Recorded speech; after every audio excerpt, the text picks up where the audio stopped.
ನಾವು ಅವ್ರ ಹಕ್ಕನ್ನ ಕಿತ್ತಕ್ಕೆ ಹೋಗಲ್ಲ. ಅವ್ರು ಏನೈತಿ ಅವ್ರ ಹಕ್ಕವ್ರು ಕೊಡಿ, ನಮ್ಮ ಹಕ್ಕು ನಾವು ಕೇಳ್ತಾ ಇದೀವಿ. ಭಾಷಾ ಮಾಧ್ಯಮದವರಾದವ್ರಿಗೆ ನಮ್ಮ ಹಕ್ಕು ನಮ್ಗೆ ಏನೈತಿ, ಲಿಂಗ್ವಿಸ್ಟಿಕ್ ಮೈನಾರಿಟೀಸ್ ಏನೈತಿ ಅದು ಹಕ್ಕು ನಮ್ಗೆ ಕೊಡ್ರಿ, ಅಷ್ಟೇ ನಮ್ಮದು ವಾದ. ಪವರ್ ನಿಮ್ಮ ಕಡೆ ಐತಿ, ಫೈನಾನ್ಸ್ ಡಿಪಾರ್ಟ್ಮೆಂಟ್ ನಿಮ್ಮ ಕಡೆ ಐತಿ, ಕಾನೂನು ನಿಮ್ಗೆ ಐತಿ, ನೀವು ಏನೈತಿ ಇದ್ರ ಬಗ್ಗೆ ಇದಕ್ಕೇನೈತಿ ಡಿಲೇ ಮಾಡಿರಿ, ಸ್ವಲ್ಪ ಈ ನೋಟಿಫಿಕೇಶನ್ ಸ್ವಲ್ಪ ಡಿಲೇ ಮಾಡಿ. ಭಾಷಾ ಅಲ್ಪಸಂಖ್ಯಾತರಿಗೆ ಏನೈತಿ ಅವ್ರಿಗೆ ಏನು ಅನ್ಯಾಯ ಆಗಿದೆ ಅವ್ರೆಲ್ಲರೂ ಕೇಳ್ರಿ. ಒಂದು ನೋಟಿಫಿಕೇಶನ್ ಮಾಡೋಕೆ ನೀವು 5 ವರ್ಷ 10 ವರ್ಷ 14 ವರ್ಷ ಮಾಡಿದ್ರೆ ಒಂದು ವ್ಯಕ್ತಿಯ ಜೀವನದಲ್ಲಿ ಏನು ಮಾಡಬೇಕು, ಅವನು ಯಾವಾಗ ಸೆಟ್ಲ್ ಆಗಬೇಕು, ಮದುವೆ ಆಗಿ ಮಾಡ್ಕೋಬೇಕು, ಅವನ ಲೈಫಲ್ಲಿ ಏನಾಗಬೇಕು, ನೀವು ಈ ರೀತಿ ನೋಡಿದ್ರೆ ಅದು ಹ್ಯೂಮನ್ ರೈಟ್ಸ್ ಉಲ್ಲಂಘನೆ ಆಗುತ್ತೆ. ಆತ್ಮೀಯ ವೀಕ್ಷಕರೇ, ನಾನು ಇರ್ಷಾದ್ ಬೇನೂರು, ವಿಶೇಷ ಕಾರ್ಯಕ್ರಮಕ್ಕೆ ಸ್ವಾಗತ. ಕರ್ನಾಟಕ ಸರ್ಕಾರ ಆಗಸ್ಟ್ 10, 2026ರಂದು ಪ್ರಾಥಮಿಕ ಮತ್ತು ಪ್ರೌಢಶಿಕ್ಷಣ ಅಂದರೆ ಶಿಕ್ಷಣ ಇಲಾಖೆಯಿಂದ ಒಂದು ಅಧಿಸೂಚನೆಯನ್ನು ಹೊರಡಿಸಿದೆ. 15,000 ಶಿಕ್ಷಕರನ್ನು ನೇಮಕಾತಿ ಮಾಡೋ ಬಗ್ಗೆ. ಆದರೆ ಕನ್ನಡ ಮತ್ತು ಆಂಗ್ಲ ಮಾಧ್ಯಮ ಅಭ್ಯರ್ಥಿಗಳಿಗೆ ಈ ಅಧಿಸೂಚನೆಯನ್ನು ಹೊರಡಿಸಿದ್ದಾರೆ.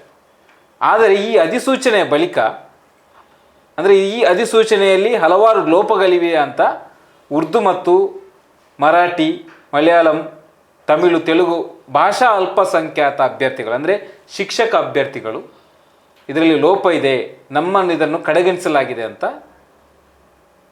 ಆರೋಪ ಮಾಡ್ತಾ ಇದ್ದಾರೆ. ಹೀಗಾಗಿ ಈ ವಿಚಾರದ ಬಗ್ಗೆ ಮಾತಾಡಲಿಕ್ಕೆ ನಮ್ಮ ಜೊತೆಗೆ ಬಾಗಲಕೋಟೆ ಜಿಲ್ಲೆ ಇಲ್ಕಲ್ನ ಮುರ್ತಜಾ ಕಾಕ್ಬಲ್ ಅವರಿದ್ದಾರೆ. ಸರ್ ಅಸ್ಸಲಾಂ ವಲೈಕುಂ. ವಾಲೇಕುಮ್ ಸಲಾಂ ರಹಮತುಲ್ಲಾಹಿ ವಬರಕಾತು.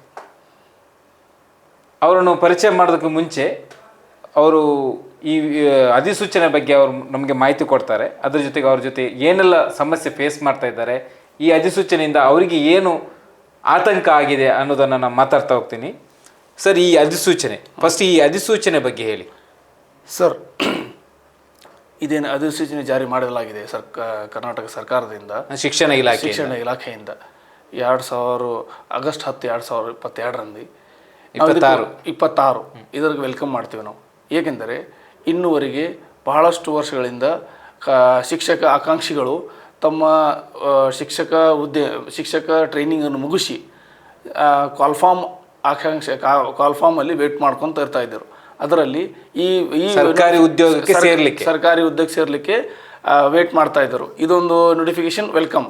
ಆದರೆ ಇನ್ನು ಇದರಲ್ಲಿ ಈ ಸರ್ಕಾರದ ಈ ನೋಟಿಫಿಕೇಷನಲ್ಲಿ ಒಂದು ಬಹಳಷ್ಟು ಲೋಪದೋಷಗಳು ಕಂಡು ಬರ್ತಾ ಇದ್ದೇವೆ. ಏಕೆಂದರೆ ಈ ನೋಟಿಫಿಕೇಷನಲ್ಲಿ ನಾವು ನೋಟಿಫಿಕೇಷನ್ ಓಪನ್ ಮಾಡ್ತೀವಿ, ಅದರಲ್ಲಿ ಸ್ಟೇಟ್ ಹೆಡ್ಲೈನ್ಸಲ್ಲಿ ಕ್ಲಿಯರ್ ಮೆನ್ಷನ್ ಇದೆ, ಕನ್ನಡ ಹಾಗೂ ಆಂಗ್ಲ ಮಾಧ್ಯಮ ಅಂಥೇಳಿ. ಈಗ ನೋಡಿದರೆ ಕನ್ನಡ ಮಾಧ್ಯಮದಲ್ಲಿ ಕಲ್ತವರು ಮತ್ತು ಇಂಗ್ಲಿಷ್ ಕಲ್ತವರಿಗೆ ಅಷ್ಟೇ ಅಭ್ಯರ್ಥಿಗಳು. ಈಗ ಕರ್ನಾಟಕದಲ್ಲಿ ಭಾಷಾ ಅಲ್ಪಸಂಖ್ಯಾತಿಕೆ ಅಂದರೆ ಲಿಂಗ್ವಿಸ್ಟಿಕ್ ಮೈನಾರಿಟೀಸ್ ಅಂದರೆ ಬಹಳಷ್ಟು ಏನೈತಿ ಬಾರ್ಡರ್ ಸ್ಟೇಟ್ ಸೇರಿಸಿದರೆ ಬಹಳಷ್ಟು ಏನೈತಿ ಜನಗಳು ಇಲ್ಲೇ ವಾಸಿಸ್ತಾರೆ. ಆಮೇಲೆ ಭಾಷಾ ಲಿಂಗ್ವಿಸ್ಟಿಕದಲ್ಲಿ ಅವರು ಟ್ರೈನಿಂಗು ತೊಗೊಂಡಿದ್ದಾರೆ. ಭಾಷಾ ಅಲ್ಪಸಂಖ್ಯಾತರೊಂದು ಯಾವ ಲ್ಯಾಂಗ್ವೇಜ್ ಎಲ್ಲ ಬರುತ್ತೆ? ನಾನು ಒಂದು ಡೇಟಾ ನಿಮಗೆ ಕೊಡ್ತೀನಿ. ಕರ್ನಾಟಕ ಸರ್ಕಾರದ್ದೇ ಉರ್ದು, ತಮಿಳು, ಮಲಯಾಳಂ. ಅದೇ ಸರ್, ಇದೆಲ್ಲ ಭಾಷೆ. ಕರ್ನಾಟಕದಲ್ಲಿ ಎಷ್ಟು ಶಾಲೆಗಳು ನೋಡಿ ಹೇಳ್ತೀನಿ ನಿಮಗೆ. ಕರ್ನಾಟಕ ಉರ್ದು ಮಾಧ್ಯಮದಲ್ಲಿ ಕಾರ್ಯನಿರ್ವಹಿಸುತ್ತಿರುವ 3888 ಶಾಲೆಗಳಿವೆ. ಅದೇ ರೀತಿ ಮರಾಠಿ ಮಾಧ್ಯಮದಲ್ಲಿ ಕಾರ್ಯನಿರ್ವಹಿಸುತ್ತಿರುವ 881 ಸರ್ಕಾರಿ ಶಾಲೆಗಳು ನಿರ್ವಹಿಸುತ್ತಿದೆ. ಅದರಂತೆಯೇ 53 ಸರ್ಕಾರಿ ಶಾಲೆಗಳು ತಮಿಳು ಮಾಧ್ಯಮದಲ್ಲಿ, 53 ಸರ್ಕಾರಿ ಶಾಲೆಗಳು ತೆಲುಗು ಮಾಧ್ಯಮದಲ್ಲಿ, ಹಾಗೂ 5 ಸರ್ಕಾರಿ ಶಾಲೆಗಳು ಹಿಂದಿ ಮಾಧ್ಯಮದಲ್ಲಿ, ಹಾಗೂ 2 ಸರ್ಕಾರಿ ಶಾಲೆಗಳು ಮಲಯಾಳಂ ಮಾಧ್ಯಮದಲ್ಲಿ ಕಾರ್ಯನಿರ್ವಹಿಸುತ್ತಿದೆ. ಅಂದರೆ ಇದು ಕರ್ನಾಟಕ ಸರ್ಕಾರನೇ ಇದನ್ನು ನಡೆಸ್ತಾ ಇದೆ. ಎಸ್ ಸರ್, ಕರ್ನಾಟಕ ಶಿಕ್ಷಣ ಇಲಾಖೆ ಇದು ಈ ಸ್ಕೂಲ್ಗಳನ್ನು ನಡೆಸ್ತಾ ಇದೆ. ಅದ ಹಾಗೆ ಇದು ನಡೆಸ್ತಾ ಇದ್ದ ಮೇಲೆ ಇದರಲ್ಲಿ ಬಹಳಷ್ಟು ವೇಕೆನ್ಸೀಸ್ ಇದ್ದಾವೆ. ಈಗ ನೀವು ಹೇಳಬೇಕಾದ್ರೆ ಇದರಲ್ಲಿ ಭಾಷಾ ಅಲ್ಪಸಂಖ್ಯಾತರ ಮಕ್ಕಳು ಯೂಶಲಿ ಗೌರ್ಮೆಂಟ್ ಸ್ಕೂಲಲ್ಲಿ ಅಡ್ಮಿಷನ್ ತೊಗೊತಾ ಇದ್ದಾರೆ.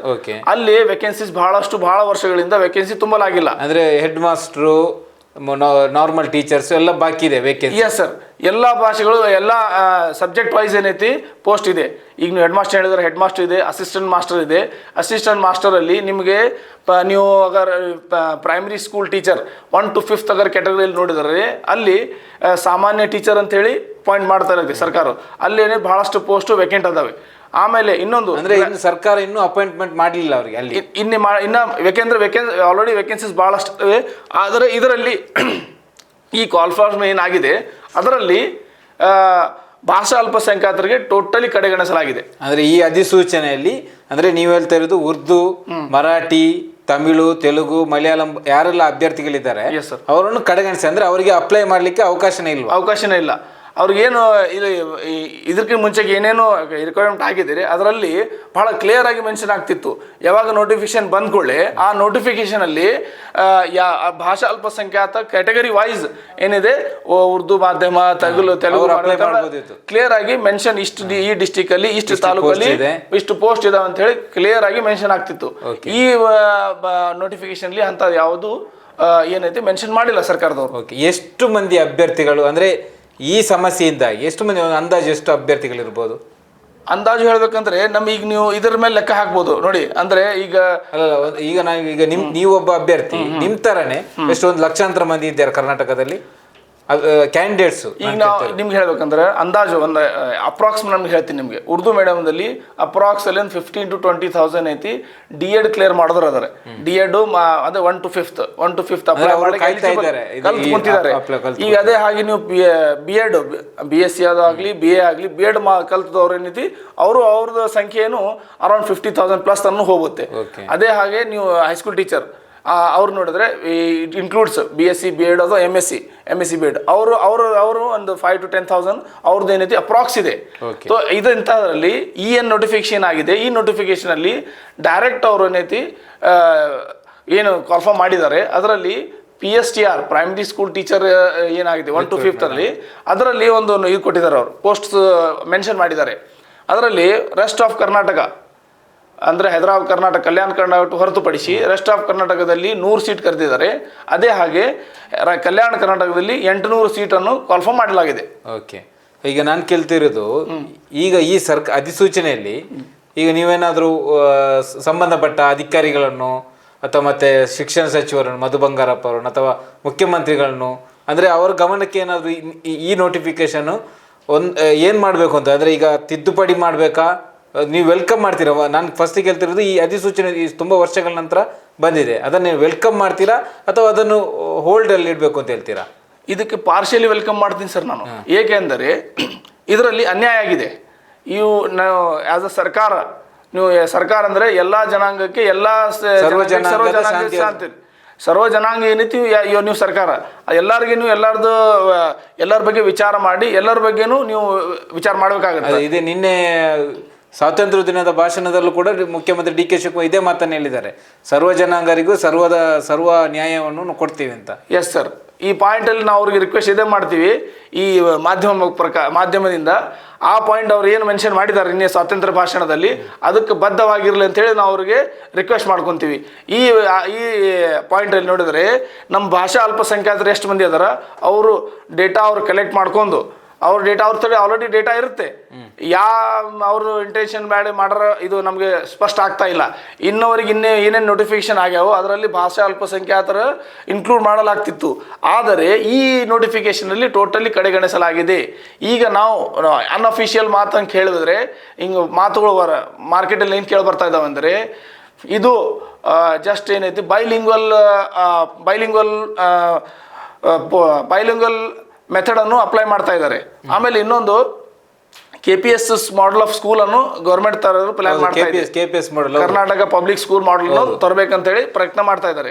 ಸೊ ಆ ನಿಟ್ಟಿನಲ್ಲಿ ಇವರು ಏನೈತಿ ಈ ಪ್ಲೇಯರ್ ತಗೊಂಡಾರ ಅಂತೇಳಿ ನಮ್ಮ ಅನ್ಅಫಿಷಿಯಲ್ ಮಾರ್ಕೆಟಲ್ಲಿ ಅಂತ ನಿಮ್ಮ ಅಭ್ಯರ್ಥಿಗಳ ಚರ್ಚೆ ಇದೆ. ಈಗ ನಾನು ಕೇಳ್ತಾ ಇರೋದು, ನೀವೀಗ ಕೋರ್ಸ್ ಮಾಡಿದಿರಲ್ಲ, ನೀವು ಕೋರ್ಸ್ ಮಾಡಿದ್ದೀರಿ ಅಂತೇಳಿ ಸರ್ಕಾರ ನಿಮ್ಮನ್ನು ಅಪಾಯಿಂಟ್ ಮಾಡಬೇಕು ಅಂತ ಯಾಕೆ ಬಯಸ್ತೀರಾ ನೀವು?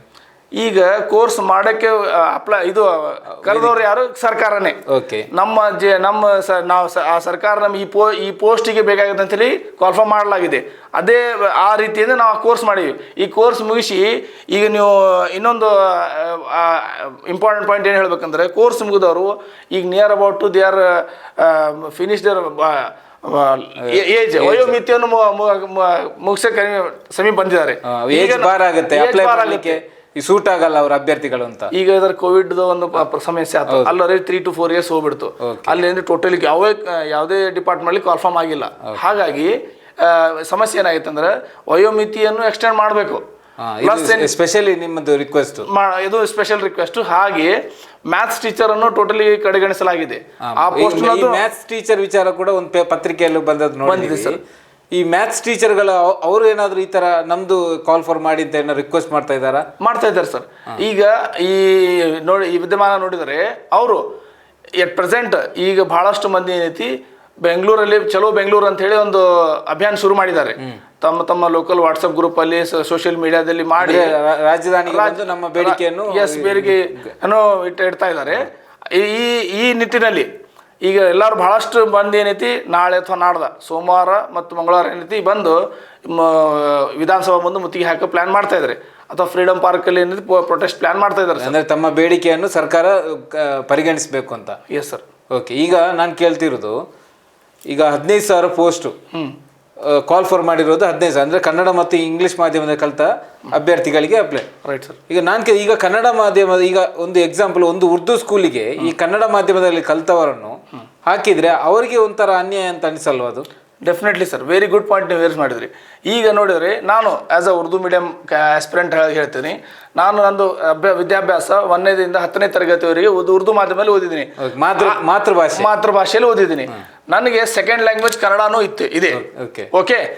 ಇಲ್ಲಿ 2 ಪಾಯಿಂಟ್ ಇದೆ. ನಾನು ಈಗ as a Kannada second language ಓದವನು, ನನಗೆ ಇದರಲ್ಲಿ ಆಪ್ಷನ್ ಕೊಡಲಾಗಿದೆ.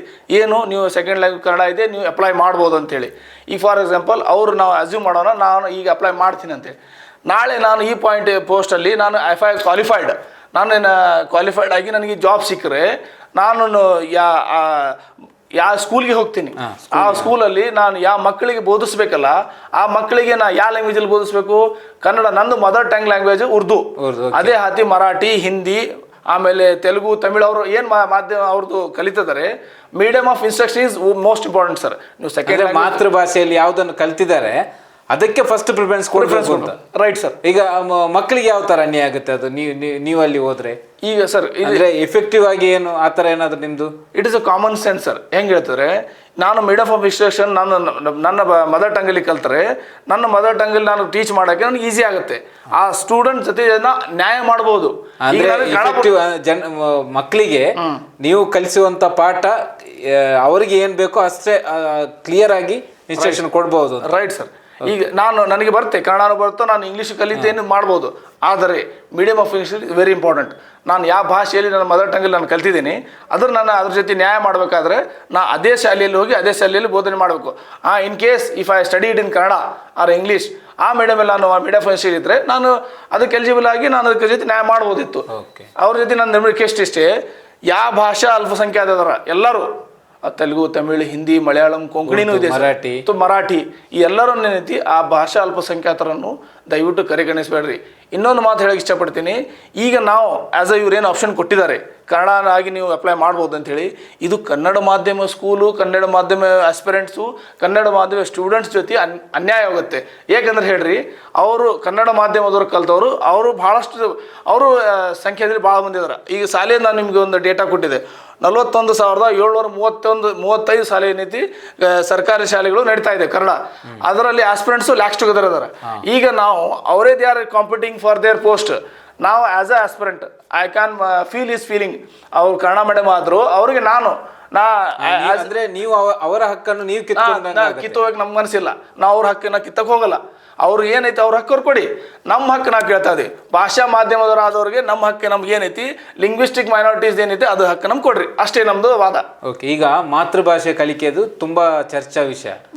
ಈಗ ಅದಕ್ಕೆ ಸರ್ಕಾರ ಇನ್ನೂ ಅವಕಾಶ ಕೊಟ್ಟಿಲ್ಲ ಅಂತಾದ್ರೆ ಯಾವ ಥರ ನೀವು ಉರ್ದು ಮಾಧ್ಯಮದಿಂದ ಕಲ್ತವರು ನೀವು ಅಭ್ಯರ್ಥಿಯಾಗಿ ಶಿಕ್ಷಕ ಅಭ್ಯರ್ಥಿಯಾಗಿ ಕಾಯ್ತಾ ಇದ್ದೀರಾ. ಈಗ ಮಾತೃಭಾಷೆಗಳಿಗೆ ವಿಚಾರದಲ್ಲಿ ಸರ್ಕಾರ ಇನ್ನೂ ಗಂಭೀರವಾಗಿ ಪರಿಗಣಿಸಿಲ್ಲಲ್ಲ, ಅದರ ವಿಚಾರದಲ್ಲಿ ಏನು ಹೇಳ್ತೀರಾ? ಈಗ ನೋಡಿ, ಈಗ ನಮ್ಮ ಕೈಲಿ ಏನು ಮಾಡ್ಬೋದು, ನಾವೇನೈತಿ ನಿಮ್ಗೆ ಥ್ಯಾಂಕ್ಸ್ ಹೇಳ್ತೀವಿ ಮಾಧ್ಯಮದವರಿಗೆ, ನಮ್ಮ ವಾಯ್ಸನ್ನು ಏರ್ ಮಾಡ್ತಾಯಿದ್ರಿ. ಅದೇ ರೀತಿಯಾಗಿ ನಮ್ಮ ಭಾಷಾ ಅಲ್ಪಸಂಖ್ಯಾತರು ಒಂದು ಕಡೆ ಸೇರಿ ನಾವು ಗೌರ್ಮೆಂಟ್ಗೆ ಮನವಿ ಮಾಡ್ತೀವಿ, ಸರ್ಕಾರಕ್ಕೆ. ನೋಡಿ, ನಮಗೆ ಕರೆಗಣಿಸಬೇಡಿ, ನಮ್ಮ ಯಾವ ರೀತಿಯಿಂದ ನಾವು ಅವ್ರಿಗೆ ರಿಕ್ವೆಸ್ಟ್ ಮಾಡಬೇಕು, ಮಾಧ್ಯಮ ರೀತಿಯಿಂದ ಆಯ್ತು, ಪರ್ಸನಲ್ ಹೋಗಿ ಮಿನಿಸ್ಟರ್ಸ್ಗೆ ಎಲ್ಲರೂ ಭೇಟಿ ಆಗೋದಾಯ್ತು, ಮೆಮೊರಂಡಮ್ ಕೂಡ ಆಯ್ತು. ಆಲ್ರೆಡಿ ಏನೈತಿ ರಾಜ್ಯದ ಎಲ್ಲ ವಿವಿಧ ಕಡೆಯಿಂದ, ವಿವಿಧ ರಾಜ್ಯಗಳಿಂದ, ವಿವಿಧ ಡಿಸ್ಟಿಕ್ಗಳಿಂದ ಏನೈತಿ ಮನವಿಗಳು ಬಂದಾವೆ. ಈಗ ನಾಳೆ ಏನೈತಿ ಅವರು ಇದೇ ರೀತಿ ನಾವು ರಿಕ್ವೆಸ್ಟ್ ಕೊಡ್ತೀವಿ, ಇಲ್ಲಪ್ಪ ನೀವು ಮಾಡಂಗಿಲ್ಲ, ನೀವು ನೋಡೋಣ ಅಂಥೇಳಿ ನಮಗೇನು ಪೋಸ್ಟ್ ಮಾಡಿ ಇದರೊಳಗೆ ಇದು ಮಾಡೋದಿದ್ರೆ ನಾವು ಮತ್ತೆ ಬೇರೆ ಸ್ಟೆಪ್ ತೊಗೋಬೇಕಾಗುತ್ತೆ. Bold step have to take. ನಾವು ಇದ್ರ ಬಗ್ಗೆ ವಿಚಾರ ಮಾಡ್ತಾ ಇದ್ದೀವಿ. ಓಕೆ, ನೀವು ಹೇಳಿದ್ರಿ ನಿಮ್ಮ ಈ ಕನ್ನಡ ಮಾಧ್ಯಮದ ಅಭ್ಯರ್ಥಿಗಳಿಗೂ ಇದರಿಂದ ಆತಂಕ ಇದೆ, ರೈಟ್ ಸರ್. ಅವ್ರಿಗೆ ಇನ್ನೂ ಇದ್ರ ಬಗ್ಗೆ ಇನ್ನೂ ಗೊತ್ತಾಗಿಲ್ವಾ ಯಾವ ಥರ ಆತಂಕ ಇದೆ ಅಂತ? ಇದೆ ಸರ್, ಅವ್ರು ಇದೆ, ಆದ್ರೆ ಹೊರಗೆ ಬರ್ತಾ ಇಲ್ಲ.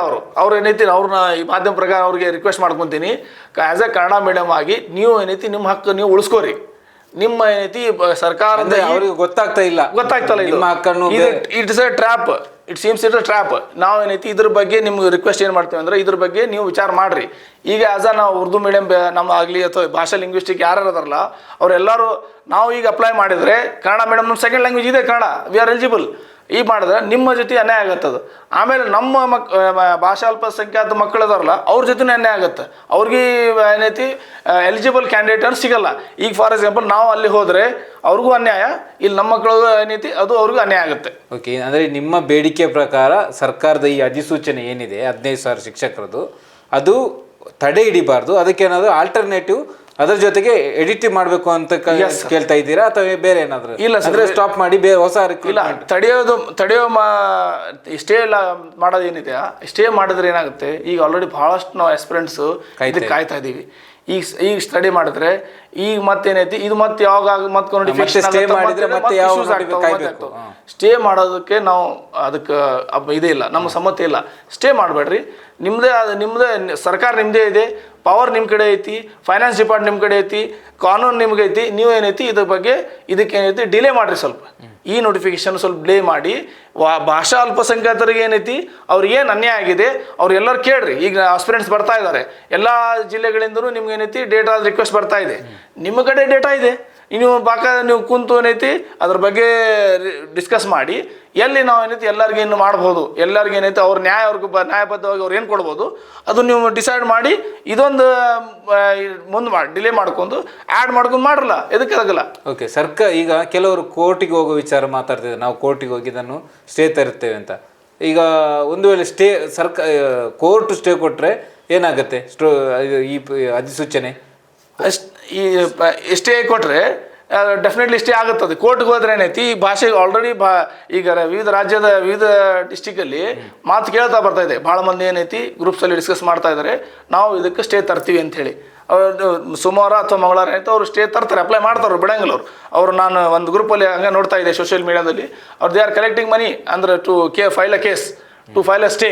ಈಗ ಈ ಥರ ಇದ್ದಾಗ ನಾವು ಏನಂತೀವಿ ಸರ್ಕಾರಕ್ಕೆ, ಮತ್ತೀಗ ಸ್ಟೇ ಆದ್ರೆ ಈಗ ಆಲ್ರೆಡಿ ಮತ್ತೆ ಮುಂದೆ ಆಗುತ್ತೆ, ನ್ಯಾಯಾಲಯ ಗೊತ್ತೆ. ಈಗ ಸ್ಟೂಡೆಂಟ್ಸ್ ಪ್ರಿಪೇರ್ ಆಗ್ತಾ ಇದ್ದಾರೆ ಸರ್. ನೋಡಿ ಒಂದು ಮಾತು ಹೇಳ್ತೀನಿ ನಿಮ್ಗೆ, ಎಕ್ಸಾಮ್ ಪ್ರಿಪ್ರೇಷನ್. ಈಗ ನಮ್ದು ರೀಸೆಂಟ್ ಒಂದು ಇಶ್ಯೂ ಆಯ್ತು, ಏನು ನೀಟ್ ಪೇಪರ್ ಲೀಕ್ ಆಯ್ತು. ಅದರಲ್ಲಿ ನೀಟ್ ಆಸ್ಪಿರೆಂಟ್ ಎಷ್ಟು ಅನ್ಯಾಯ ಆಯ್ತು. ಭಾಳ ಮಂದಿ ಲಾಸ್ಟ್ ಸೆಕೆಂಡ್ ಅಟೆಂಪ್ಟಲ್ಲಿ 2 ಲಕ್ಷ ಸ್ಟೂಡೆಂಟ್ಸ್ ಕುಂತಿಲ್ಲ ಸರ್ ಎಕ್ಸಾಮ್. ಯಾಕೆ?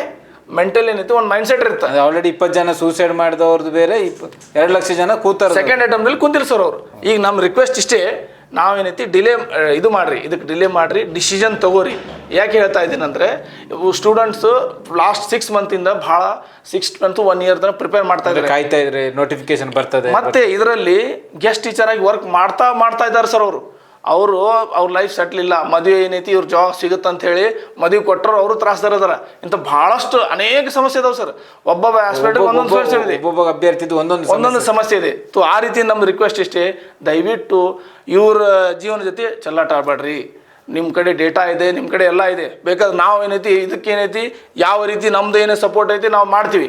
ನೀವು ಇದು ಮಾಡಿ ಇದಕ್ಕೊಂದು ಸೊಲೋ ಡಿಸಿಷನ್ ತೊಗೊಂಡು ಎಲ್ಲರ ಜೊತೆ ಅನ್ಯಾಯ ಆದಂಗೆ ಮಾಡ್ಕೊರಂತ ನಿಮ್ಮ ಇದು ಮಾಧ್ಯಮ ರೀತಿಯಿಂದ ನಾವು ಅವ್ರಿಗೆ ಸರ್ಕಾರಕ್ಕೆ ರಿಕ್ವೆಸ್ಟ್ ಮಾಡ್ಕೊತೀವಿ.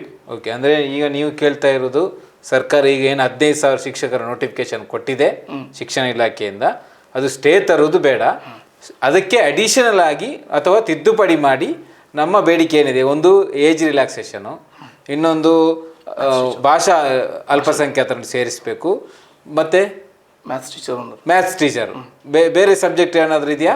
ಇಲ್ಲ ಸರ್, ಮ್ಯಾಥ್ಸ್ ಫೋಕಸ್ ಇದೆ, ಮ್ಯಾಥ್ಸ್ ಇದು ಮಾಡಿಲ್ಲ, ಮ್ಯಾಥ್ಸ್ ಟೀಚರ್ ಕಾಲ್ಫಾರ್ಮ್ ಆಗಿಲ್ಲ. HSTR ಇದೊಂದು ಮಾತು ಒಂದು ಇನ್ನೊಂದು ಹೇಳ್ತೀನಿ ನಿಮಗೆ, ಮ್ಯಾಥ್ಸ್ ಟೀಚರು HSTRಗೆ ಏನೈತಿ ಲಾಸ್ಟ್ 12 to 14 ಇಯರ್ಸಲ್ಲಿ ಕಾಲ್ಫಾರ್ಮ್ ಆಗಿಲ್ಲ.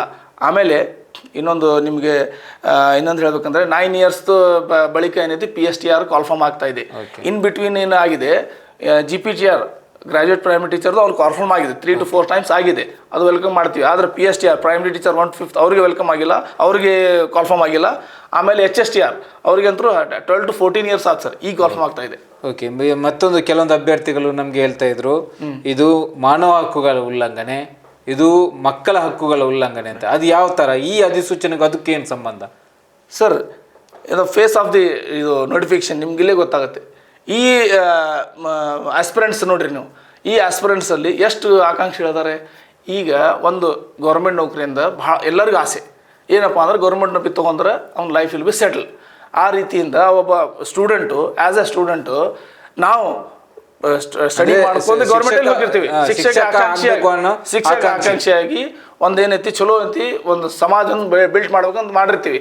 ಎದ್ರೊಳಗೆ ಎಲ್ಲ ಹಚ್ಚಿರ್ತೀವಿ, ನಮ್ಮ ಟೈಮು ಎಲ್ಲ ನಾವು ಇನ್ವೆಸ್ಟ್ ಮಾಡಿ ಎಲ್ಲ ಮಾಡಿರ್ತೀವಿ. ಅದರಂತೆ ಒಂದು ನೋಟಿಫಿಕೇಶನ್ ಮಾಡೋಕೆ ನೀವು 5 ವರ್ಷ 10 ವರ್ಷ 14 ವರ್ಷ ಮಾಡಿದ್ರೆ ಒಂದು ವ್ಯಕ್ತಿಯ ಜೀವನದಲ್ಲಿ ಏನು ಮಾಡಬೇಕು, ಅವನು ಯಾವಾಗ ಸೆಟ್ಲ್ ಆಗಬೇಕು, ಮದುವೆ ಆಗಿ ಮಾಡ್ಕೋಬೇಕು, ಅವನ ಲೈಫಲ್ಲಿ ಏನಾಗಬೇಕು. ನೀವು ಈ ರೀತಿ ನೋಡಿದ್ರೆ ಅದು ಹ್ಯೂಮನ್ ರೈಟ್ಸ್ ಉಲ್ಲಂಘನೆ ಆಗುತ್ತೆ. ಮಕ್ಕಳಲ್ಲಿ ಕ್ಯಾಂಡಿಡೇಟ್ ಈಗ ಮಕ್ಕಳ ಹಕ್ಕುಗಳ ಉಲ್ಲಂಘನೆ ಹೆಂಗೆ ಹೇಳ್ತೀನಿ ನೋಡ್ರಿ. ಈಗ ಏನಾಗಿದೆ ಅಂದ್ರೆ ನೀವು ಈಗ ಟೈಮ್ ಟು ಟೈಮ್ ಅಪಾಯಿಂಟ್ ಮಾಡಲಿಲ್ಲ ಅಂದರೆ ಶಾಲೆಯಲ್ಲಿ ಕ್ವಾಲಿಫೈಡ್ ಟೀಚರ್ಸ್ ಬರೋಂಗಿಲ್ಲ. ಅಂದರೆ ಮಕ್ಕಳಿಗೆ ಬೇಕಾದಂಥ ಕ್ವಾಲಿಫೈಡ್ ಆ್ಯಂಡ್ ಸ್ಟ್ಯಾಂಡರ್ಡ್ ಟೀಚರ್ಸ್ ಏನೈತಿ ನೀವು ಅಪಾಯಿಂಟ್ ಮಾಡಲಿಲ್ಲ ಅಂದ್ರೆ PUC ಕಲ್ತವ್ರು, ಡಿಗ್ರಿ ಮಾಡಿದವ್ರು ಏನೈತಿ ಪ್ರೈವೇಟ್ ಆಗಲಿ ಗೌರ್ಮೆಂಟ್ ಆಗಲಿ ಅಲ್ಲಿ ಗೆಸ್ಟ್ ಲೆಕ್ಚರ್ ಅಂತ ಮಾಡ್ತಾ ಇದ್ದಾರೆ.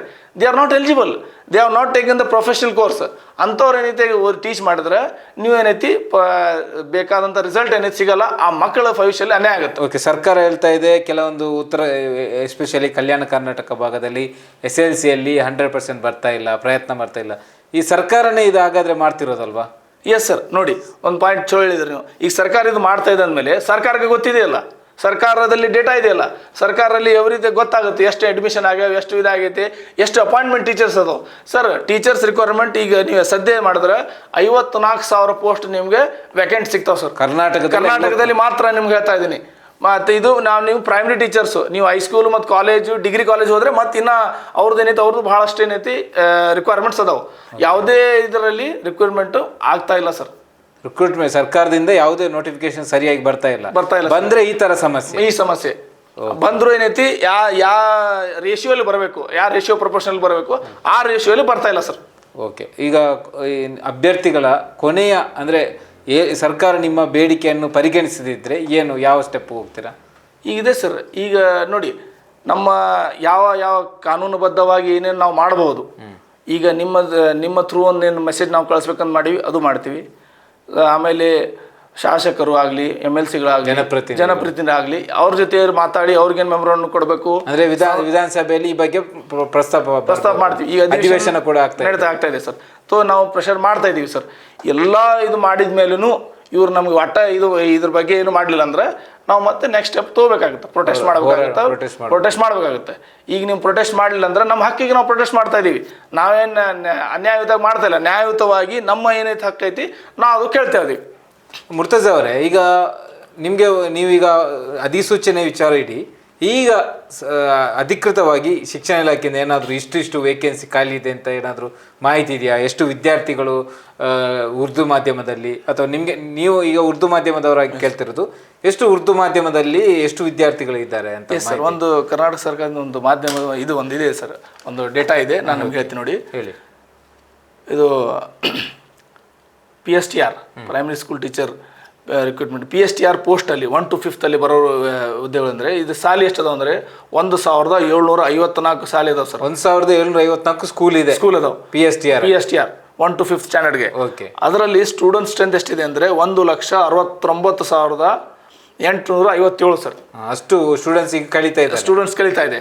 ಅದೇ ರೀತಿ ಈಗ ನೀವು GPSTR graduate primary teacher recruit ಮಾಡ್ತಾರೆ ಸರ್ಕಾರ. ಅದರಲ್ಲಿ ಸ್ಕೂಲ್ ಸಂಖ್ಯೆ 1841. ಓಕೆ, 1841 ಸ್ಕೂಲ್ ಇದೆ ಸರ್. ಓಕೆ, ಅದು 6 to 8 ಸ್ಟ್ಯಾಂಡರ್ಡ್ ಬೋಧನೆ ಮಾಡ್ತಾರೆ. ಓಕೆ, ಅದರಲ್ಲಿ ಸ್ಟೂಡೆಂಟ್ ಸ್ಟ್ರೆಂತ್ ಎಷ್ಟಿದೆ ಅಂದ್ರೆ 62,105. ಓಕೆ, ಅದೇ ರೀತಿ ಅಷ್ಟು ಸ್ಟೂಡೆಂಟ್ಸ್ ಕಲಿತಾ ಇದ್ದಾರೆ ಸರ್. ಓಕೆ, ಆಮೇಲೆ ಇನ್ನೊಂದು ಹೇಳ್ಬೇಕಂದ್ರೆ ಹೈಸ್ಕೂಲ್ ಟೀಚರ್ ಇದರಲ್ಲಿ 292 ಸ್ಕೂಲ್ ಅದಾವೆ. Okay, 9 to 10 Urdu high schools. Okay, ಅದರಲ್ಲಿ 72,244 ಏನೈತಿ ಸ್ಟೂಡೆಂಟ್ಸ್ ಏನೈತಿ ಕಲಿತಾ ಇದ್ದಾರೆ. ಓಕೆ, ಹಾಗಾದ್ರೆ ನಿಮ್ಮ ಬೇಡಿಕೆ ಸರ್ಕಾರ ಪರಿಗಣಿಸಲಿ ಅಂತ ನಾವು ಕೂಡ ನಮ್ಮ ಕಡೆಯಿಂದ ಕೇಳ್ತಾ ಇದ್ದೀವಿ. ಧನ್ಯವಾದಗಳು ಭಾಗವಹಿಸಿದ್ದಕ್ಕೆ.